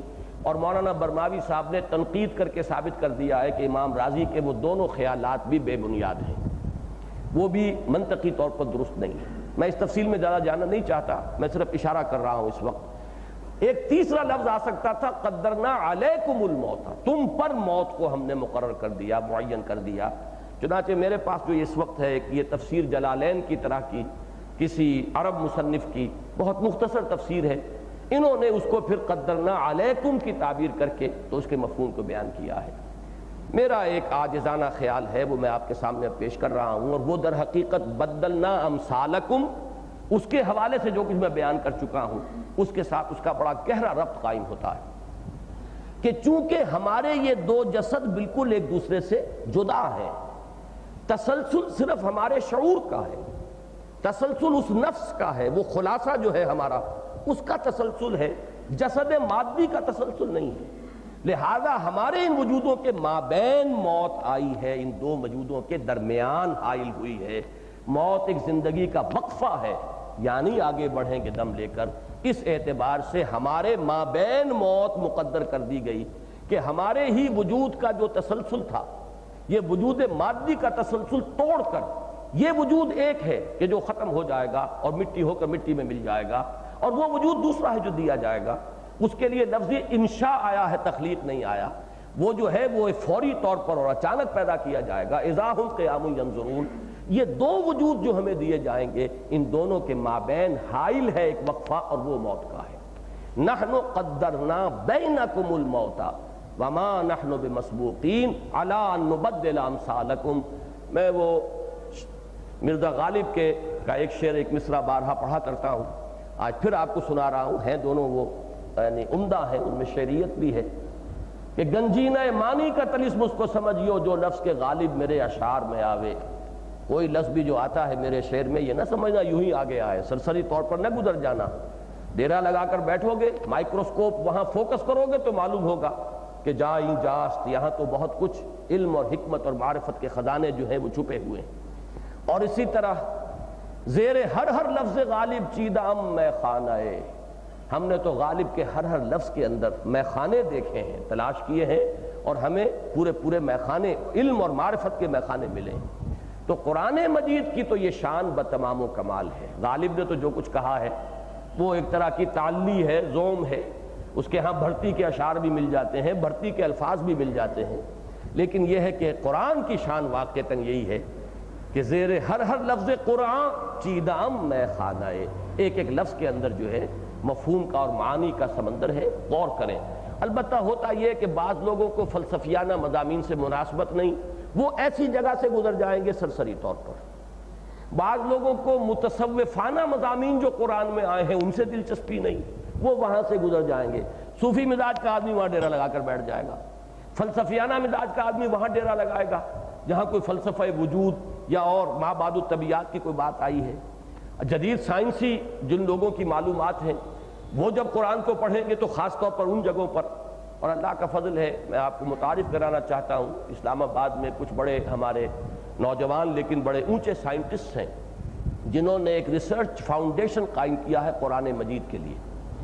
ان میں ایک صاحب جو کہ ہمارا جو ایٹمک پلانٹ ہے اسی میں وہ کام کر رہے ہیں اور نیوکلیئر فزکس جو ہے اس کی مہارت رکھتے ہیں، تو انہوں نے ایک کتاب بھی لکھی ہے حال ہی میں جس کا مسودہ وہ مجھے دے کر گئے ہیں، میں ابھی دیکھ نہیں سک رہا ہوں اسے، the mechanics of the doomsday, قیامت کے بارے میں قرآن مجید میں جو کچھ آ رہا ہے، اب اس کو وہ جدید فلکیات اور جدید فزکس کی روشنی کے اندر انہوں نے اس پر بڑی گہری تحقیق کی ہے۔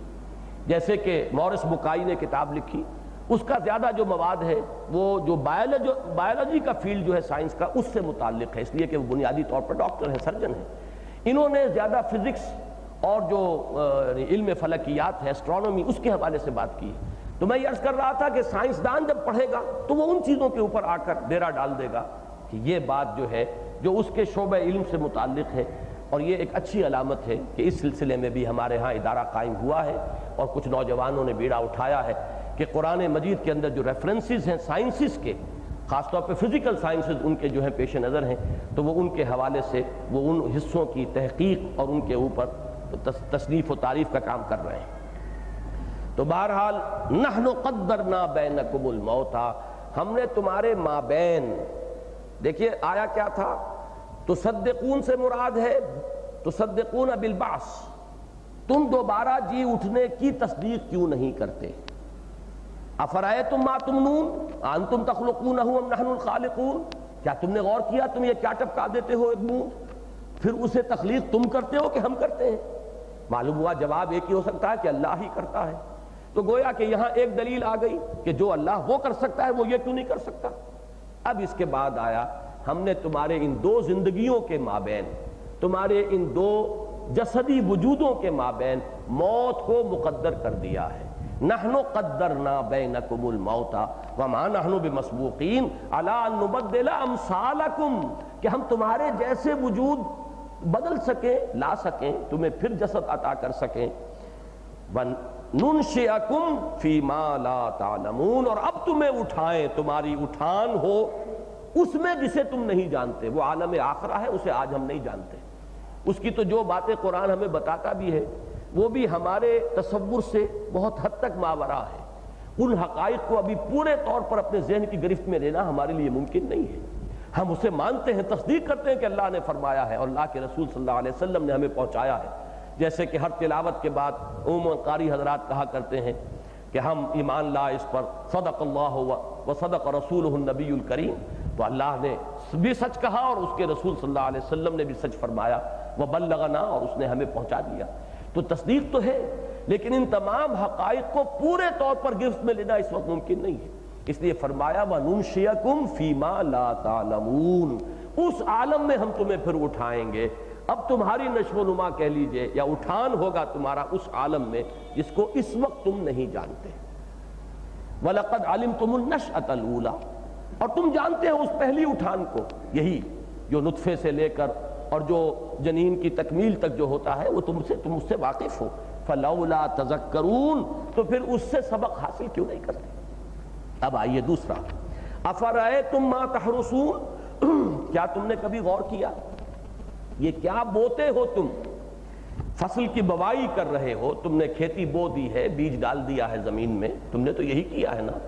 اب اس کے بعد أَأَنتُمْ تَزْرَعُونَهُ أَمْ نَحْنُ الزَّارِعُونَ، کیا تم اسے اگاتے ہو، اسے پروان چڑھاتے ہو، یہ یا ہم ہیں اس کے اگانے والے اور پروان چڑھانے والے؟ جواب وہی ہوگا، استفہام تقریری، کہ بلا انت، بل انت یا اللہ، یقیناً اللہ تو کرتا ہے، ہم نہیں کرتے. یہاں مجھے وہ علامہ اقبال کی نظم وہ پوری یاد تو نہیں ہے، الارض للہ والی نظم بڑی اونچی نظم ہے، لیکن اس کا اسلوب جو ہے وہ میرے نزدیک بہت مشابہ ہے اس آیت کے، بلکہ یوں کہنا چاہیے کہ ماخوذ ہے یہاں سے، کہ پالتا ہے بیج کو مٹی کی تاریکی میں کون. اب یہ جو وہ ایک سوالیہ نشان ہے، پالتا ہے بیج کو مٹی کی تاریکی میں کون. أَأَنتُمْ تَزْرَعُونَهُ أَمْ نَحْنُ الزَّارِعُونَ، تم اسے اگاتے ہو یا ہم اگاتے ہیں؟ تم اسے پروان چڑھاتے ہو کہ ہم پروان چڑھاتے ہیں؟ کون لایا کھینچ کر پچھم سے بادے سازگار، یہ ہوا کون لے کر آیا؟ کتنا زور لگا لیتے ہم، یہ بارش آ سکتی تھی اگر اللہ ہی تعالیٰ اس بارش کے لیے ان ہواؤں کو اور ان بادلوں کو لے کر نہ آتا. ساری ہماری کوششیں جو ہیں ان میں سوائے عجز کے اور کچھ نہیں تھا. اسی طرح کس نے بھر دی موتیوں سے خوشہ گندم کی جیب، یہ جو اس ایک خوشے کے اندر موتیوں کی طرح جو ہے گندم کے دانے ٹکا دی، کس نے کیے؟ یہ پورا جو ہے در حقیقت یہی انداز. أَفَرَأَيْتُم مَّا تَحْرُثُونَ أَأَنتُمْ تَزْرَعُونَهُ أَمْ نَحْنُ الزَّارِعُونَ، کیا تم اسے اگاتے ہو یا ہم اگاتے ہیں؟ لَوْ نَشَاءُ لَجَعَلْنَاهُ حُطَامًا، اگر ہم چاہیں تو اسے چورا چورا کر دیں. فصل تیار کھڑی ہو، ژالہ باری ہو اور ختم ہو جائے، ڈھیلا نہ رہے، بیج بھی گیا، کھاد بھی گئی، سب کچھ گیا.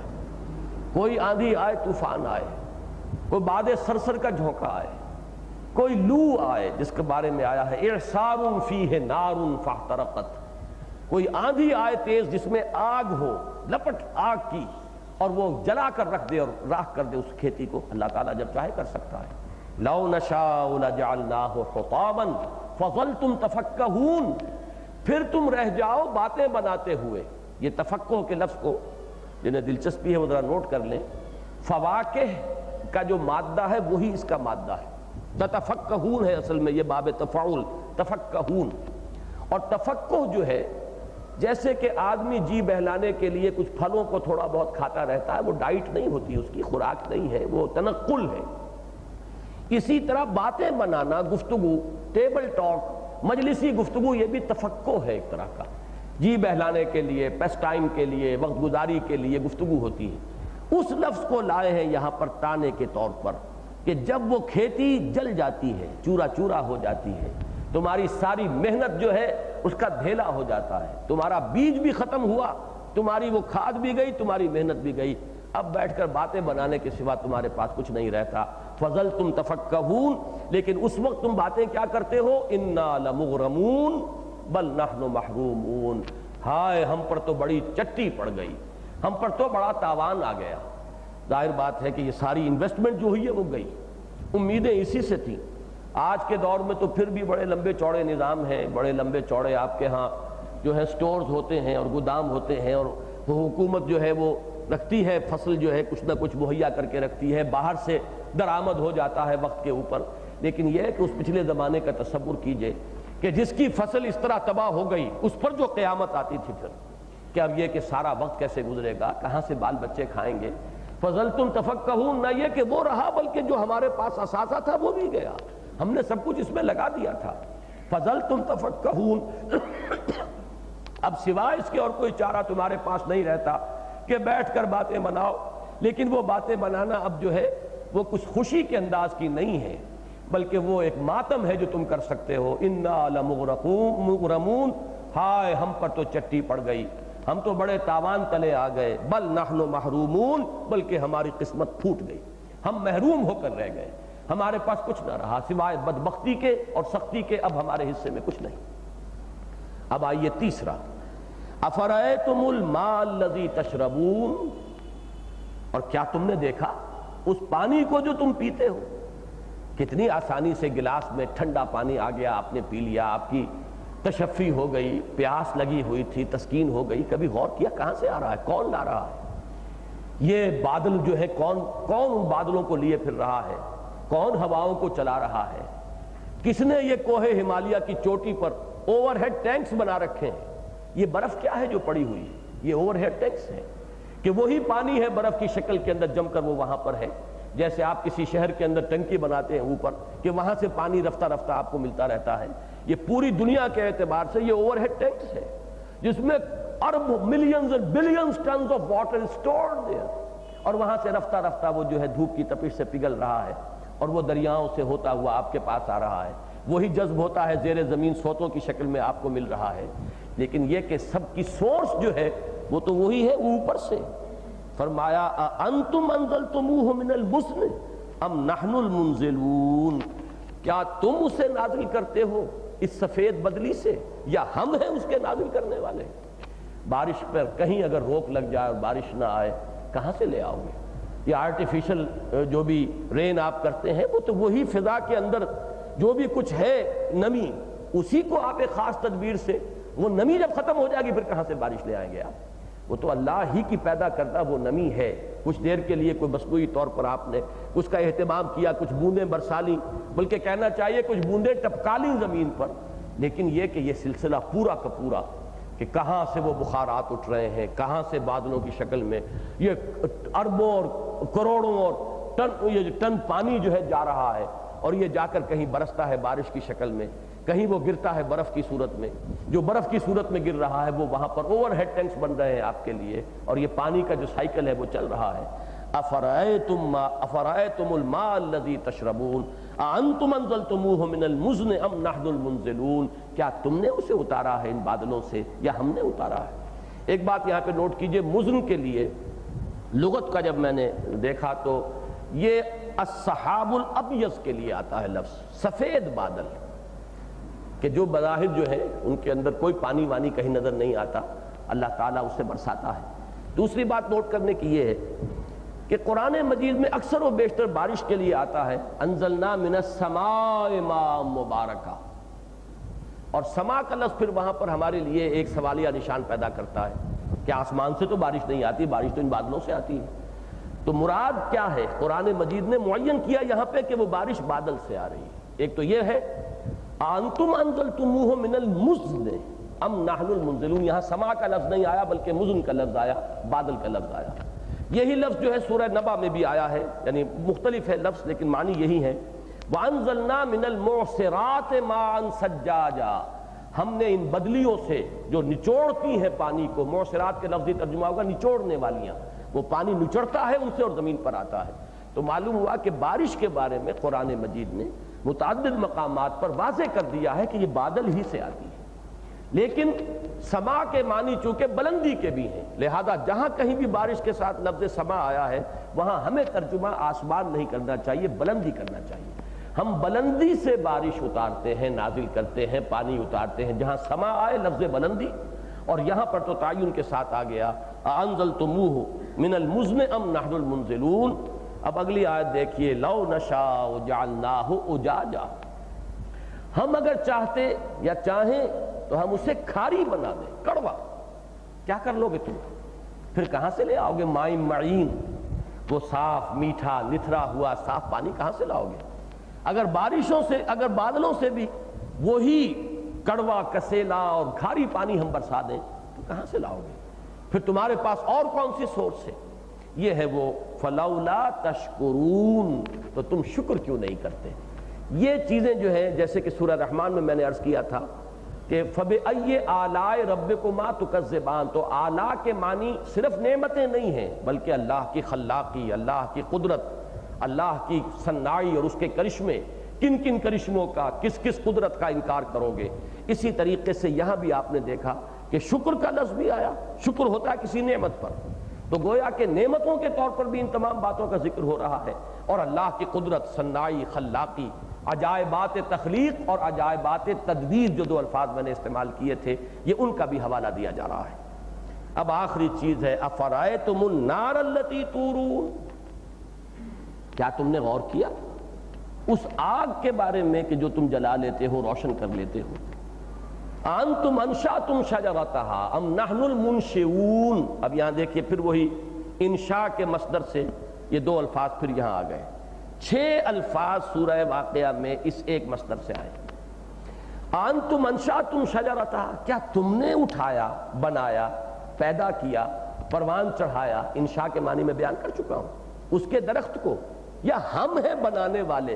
منشئون، میں نے لفظ منشی کی وضاحت کی تھی، منشی اس میں فاعل ہے، اٹھانے والا، بنانے والا، پروان چڑھانے والا، ابھارنے والا، تو منشئون چونکہ نحن جمع کا صیغہ، جمع متکلم، تو منشی کا منشئون آیا۔ انتم انشأتم شجرتها ام نحن المنشئون، کیا تم نے اس کا درخت جو ہے وہ اگایا اور بڑھایا اور اس کو پروان چڑھایا، یا ہم ہیں اس کے پروان چڑھانے والے؟ ظاہر بات ہے جواب وہی ہوگا، بل انت یا اللہ، یقیناً اے اللہ تو نے بنایا، ہم کون ہیں ان درختوں کے بنانے والے؟ یہاں ذرا ایک بات نوٹ کر لیجئے کہ اس میں ایک تو شجرہ عام ہے، وہ بھی مفہوم ہو سکتا ہے اس کا کہ آگ، آج تو ہم اور بہت سی شکلیں ہیں انرجی کی جو ہمارے پاس ہیں، سورسز آف انرجی، لیکن کچھ عرصے پہلے تو یہی لکڑیاں ہی تھیں، انہی کو آپ جلاتے تھے، انہی سے آگ حاصل کرتے تھے، تب پکانا ہو تو ان سے، تاپنا ہو تو ان کو، جو بھی ہے وہی لکڑیوں سے۔ تو ایک تو یہ ہو سکتا ہے کہ عام رکھا جائے درختوں کی لکڑیاں، ان درختوں کو کس نے اگایا، کس نے پروان چڑھایا جس سے کہ تم جلا کر آگ حاصل کرتے ہو؟ ہم ہیں جلانے والے، ہم ہیں اس کے بنانے والے، یا تم ہو اس کے پیدا کرنے والے؟ ایک خاص مفہوم جو لیا ہے اکثر مفسرین نے، وہ یہ ہے کہ عرب میں اور بہت سے ریگستانوں میں اللہ تعالیٰ نے انسانوں کی ضرورت کی ایک پورا کرنے کی ایک شکل پیدا کی کہ بعض درختوں کے اندر یہ صلاحیت تھی، اس کے نام بھی آتے ہیں مرخ اور عفار، کہ ان درختوں کی اگرچہ وہ سبز وہ ٹہنیاں ہوتی تھیں، لیکن انہیں جب ایک دوسرے سے ٹکراتے تھے تو اس سے چنگاریاں، آگ جھڑتی تھی۔ تو آپ کو معلوم ہے کہ سب سے پہلے آگ جو انسان کے علم میں آئی ہے وہ پتھروں کے ٹکرانے سے، اس لیے کہ کوئی چیز جو ہے وہ رگڑ کھا رہی کسی شے سے اور چنگاری نکلی، انسان نے دیکھا کہ یہ بھی ایک چیز ہے، کوئی انرجی کی پہلی ڈسکوری کی ہوگی اس شخص نے، وہ باقی انرجیز تو ابھی کہیں انسان کے حاشیہ خیال میں بھی نہیں تھی، انرجی کی پہلی شکل یہی آگ تھی، لیکن کوئی دو چیزوں کی رگڑ کھانے سے چنگاری نکلی اور انسان نے دیکھا کہ ایک شکل ہے یہ، اور پھر اس کو اس نے ایکسپلائٹ کیا، استعمال کیا۔ اسی طرح بعض درختوں کے اندر اللہ نے یہ وصف رکھا ہے، اور یہ ہوتے ہیں بڑے لقودق صحراؤں کے اندر، بیابانوں کے اندر، اور وہاں کی یہ خاص ضرورت یہ ہے کہ ایک قافلہ اگر سفر کر رہا ہے، آگ ایسی چیز نہیں ہے جسے آپ ساتھ لے کے جا سکیں، کہاں سے لائیں گے؟ دیا سلائی کا بھی وجود نہیں تھا، فرض کیجئے چکماق کے پتھر بھی ان کے پاس نہیں ہے، تو کیا کریں گے؟ ایک سخت سرد رات ہے، اس کے اندر لوگ جو ہیں کسی اس بیابان کے اندر پڑاؤ ڈالے ہوئے ہیں، کچھ پکانا ہے تو آگ چاہیے، سردی سے تحفظ کرنا ہے تو آگ کہاں سے لائیں گے؟ تو اللہ تعالیٰ نے ان بیابانوں میں، ان صحراؤں میں وہ ایسی جھاڑیاں پیدا کی کہ جن جھاڑیوں کی سبز شاخوں کو آپس میں رگڑنے سے اور ٹکرانے سے آگ چھڑتی تھی، اسی سے وہ آگ روشن کرتے تھے۔ تو اکثر مفسرین نے مراد وہی لی ہے، اور اس میں آگے جو اگلی آیت میں لفظ آ رہا ہے اس سے اس کی توثیق ہوتی ہے، لیکن یہ کہ پہلا مضمون بھی عام کے اعتبار سے وہ بھی اس میں شامل رہے گا کہ پھر جو انسانوں نے آگ جب ایجاد ہوئی گئی تھی تو پھر لکڑیوں کو جلا کر جو آگ حاصل کرنی شروع کی، تو وہ لکڑیاں بھی بہرحال وہ بھی اللہ ہی نے بنائی. انتم انشأتم شجرتها ام نحن المنشئون، یہ ان دونوں کے اوپر، خاص مرخ اور عفار کے درختوں پر بھی اور عام درختوں کے اوپر بھی، ان دونوں کے اوپر یہ حاوی ہو جائے گا. فرمایا نحن جعلناها تذکرۃ ومتاعا للمقوین، ہم نے اس کو، یہ جو فینومینن کہہ لیں یا اس شجرہ جو درخت جو جس سے کہ یہ آگ جھڑتی تھی، اس کے بارے میں فرمایا ہم نے اسے بنایا ایک تو تذکرہ، یاد دہانی، سبق حاصل کرنے کے لیے. ایک تو اللہ تعالیٰ کی قدرت، اس کی حکمت، وہ اپنے بندوں کی ضروریات کیسے پوری کرتا ہے. سبز درختوں سے آگ جھاڑ رہا ہے انسانوں کی ضروریات پوری کرنے کے لیے. پھر یہ کہ اس میں خاص طور پر تذکرہ ہے کہ قرآن مجید میں اسی سورہ مبارکہ میں آ چکا ہے، ہم پڑھ چکے ہیں. ثم انکم ایھا الضالون المکذبون لآکلون من شجر زقوم، شجر من زقوم. زقوم کا ایک درخت ہے کہ جو آگ کی اصل میں سے، اصل الجحیم، جہنم کی تہ میں سے ابھرے گا، اس کو کھائیں گے اور اس کا پھل بڑا کسیلا کڑوا ہوگا، اس میں کانٹے ہوں گے، لیکن وہ بھوک کی شدت سے اس پر منہ مارنے پر مجبور ہوں گے. فمالئون منہ البطون فشاربون علیہ من الحمیم فشاربون شرب الہیم. یہ آیات آج بھی تلاوت میں آئی تھیں اور اس کا ان آیات کے ساتھ ربط ہے، اسی لیے میں نے دوبارہ ان کو تلاوت میں شامل کیا. اب اس پر اعتراض تھا، مذاق اڑاتے تھے کفار کہ اچھا جی، ایک طرف کہتے ہیں کہ جہنم میں آگ ہوگی، دوسری طرف یہ بھی کہتے ہیں اس میں سبز درخت بھی ہوگا. یہ کیا تماشا ہے؟ یہ تو عقل میں آنے والی بات نہیں. جہنم آگ کی وادی ہے، اس میں آگ ہے، نار جہیم، اور اس میں اور اس کے بھی عین تہ میں سے درخت نکل رہا ہے، زقوم کا درخت وہاں اگ رہا ہے. کیسے ہو سکتا ہے؟ اب اس کے لیے دلیل لائے ہیں کہ جو اللہ سبز ٹہنیوں سے آگ جھاڑ سکتا ہے، وہ آگ کے اندر بھی سبز درخت پیدا کر سکتا ہے. یہ گویا کہ ایک نظیر ہے، یاد دہانی ہے. ان کی استہزاء کی یہاں نفی ہو گئی. نحن جعلناها تذکرۃ، ہم نے اسے ایک طرح کی یاد دہانی بنا دیا ہے، سبق آموزی کا ذریعہ بنا دیا ہے، نصیحت حاصل کرنے کی ایک صورت بنا دی ہے. ومتاعا للمقوین، اور مقوین کے لیے برتنے کی چیز، ان کی ضرورت پوری کرنے کا سامان. مقوین کا لفظ بھی ذرا مشکلات میں سے ہے، اس کے دو معنی لیے گئے ہیں. ایک تو یہ کہ قفر یا قفار، جس کو عربی میں کہتے ہیں بیابان، قفار یا قفر، اس میں رہنے والوں کو مقوین کہا جاتا ہے. جنگلوں اور بیابانوں میں رہنے والے، جہاں ان کے پاس کوئی اور سورس نہیں ہے آگ پیدا کرنے کی، ہم نے ان کے لیے متاعا للمقوین، ان کے لیے ہم نے یہ سامان، ان کی ضرورت کی باہم رسانی کی یہ شکل پیدا کر دی. اور دوسری صورت جو ہے اس میں آتا ہے، اس لیے کہ اقوت الدار، اس کا مفہوم عرب لیتا ہے کہ خلط من ساکنیہا، کسی گھر میں سے اگر اس کے رہنے والے بالکل چلے جائیں، خالی ہو جائے، بیابان ہو جائے، تو اس کو بھی کہتے ہیں کہ اس کے لیے لفظ جو ہے یہ آتا ہے اقوت الدار. تو مقوین سے مراد کیا ہے؟ کوئی صحرا اور بیابان کہ جہاں کوئی نہیں، کوئی ضرورت جو ہے باہم نہیں پہنچ رہی، جنگلوں کے اندر کہ جہاں کوئی آبادی نہیں ہے، وہاں کے بسنے والے، ان کے لیے ہم نے یہ ان کی ضرورت پوری کرنے کی شکل پیدا کر دی. فَسَبِّحْ بِاسْمِ رَبِّكَ الْعَظِيمِ، یہ ہے آخری آیت جس پر آج کا درس بھی ختم ہو رہا ہے، اور اگلا درس جو ہے اس کا بھی اختتام اسی پر ہوگا. اس وقت صرف میں ایک حدیث سنا دیتا ہوں، باقی تسبیح کے معنی کیا ہیں. تسبیح جو ہے بغیر صلہ کے آتی ہے، پھر صلہ لام یا بے آتا ہے، تو کیا کیا اس کا مفہوم بدلتا ہے. آج وقت پورا ہو چکا ہے، مجھے بھی ایک ضرورت سے ایک جگہ جانا ہے، میرا وعدہ ہے، تو میں صرف وہ حدیث سنا رہا ہوں آپ کو کہ جو امام احمد، امام ابو داؤد، امام ابن ماجہ اور بعض اور محدثین نے بھی اس کو روایت کیا ہے حضرت عقبہ بن عامر جوہنی سے رضی اللہ تعالی عنہ. جب یہ صورت نازل ہوئی تو حضور نے حکم دیا ہے مسلمانوں اسے تم اپنے رکوع کے اندر رکھو. فسبح باسم ربک العظیم، ہم رکوع میں کیا پڑھتے ہیں؟ سبحان ربی العظیم، پاک ہے میرا پروردگار کہ جو بہت عظمت والا ہے. فسبح باسم ربک العظیم، اپنے رب کے نام کے ساتھ اس کی تسبیح کرو جو بہت عظمت والا ہے. اور جب سورۃ الاعلیٰ نازل ہوئی سبح اسم ربک الاعلیٰ، تو حضور نے فرمایا کہ اسے سجدے میں رکھو. سبحان ربی الاعلیٰ جو ہم سجدے میں پڑھتے ہیں وہ در حقیقت امتثال امر ہے، اس حکم پر عمل ہے کہ جو سورہ اعلیٰ کے آغاز میں آیا ہے. اور جو ہم رکوع کے اندر سبحان ربی العظیم پڑھتے ہیں وہ امتثال امر ہے اس حکم کا کہ جو 2 مرتبہ اس سورہ مبارکہ کے اندر وارد ہوا ہے، جس پر مزید بحث انشاءاللہ اگلے درس میں ہوگی۔